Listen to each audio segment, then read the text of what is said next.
I was going to ask a question of Ms. Pletka, and it has to do with the debate over Egypt and the direction.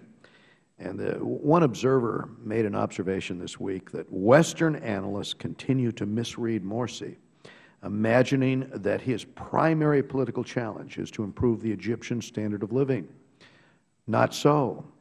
His real challenge is to consolidate the power of the Brotherhood. I was going to ask you if you think that author is off the mark or not.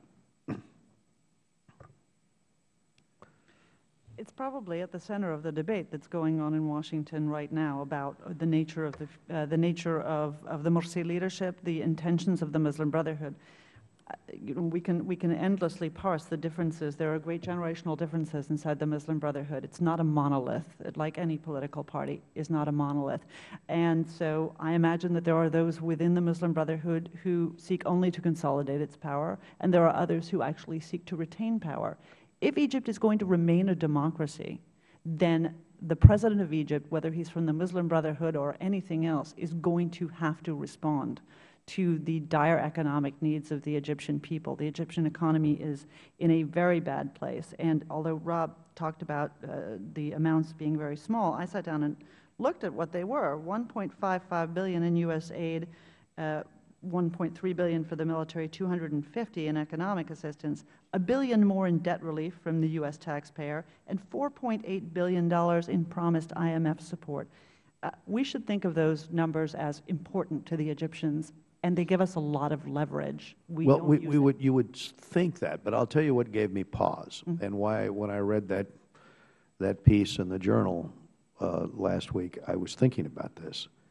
You have a situation where we all see that the Egyptian economy needs help, and then you have this massive power grab that comes from Morsi as the IMF loan is still in the process. It hasn't been finalized.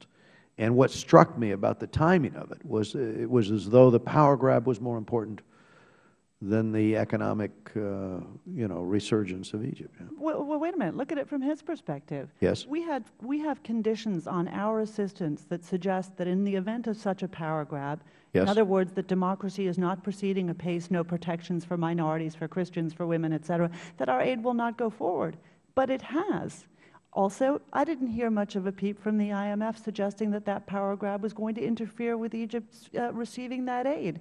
The problem is not with Morsi. He's making the correct calculation that he can do what he wants. The problem is with those parties that choose to continue to provide the assistance in the face of what he does. Well, you're saying then that in a way their actions are contingent upon the State Department that would be willing to actually cut off the spigot in the face, let's say, of noncompliance with respect to civil society or rights to the Coptics or, these rule of law issues that we've spelled out.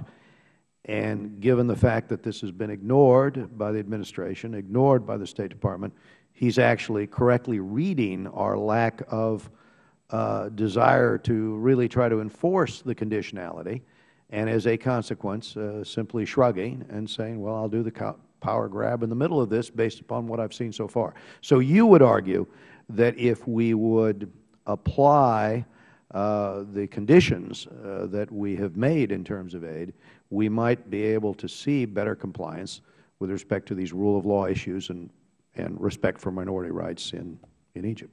We could certainly make an effort, and we would at least do it with a clear conscience that we hadn't been subsidizing bad behavior on the part of the Egyptian government.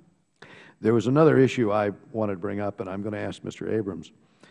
The Washington Post reports this morning that Qatar is bankrolling a new generation of Islamists across the Middle East, raising questions about its vision for the region and whether some of its policies are in direct conflict with U.S. interests. And as you go down the laundry list, the most hardcore elements in the Libyan struggle were funded there by Qatar.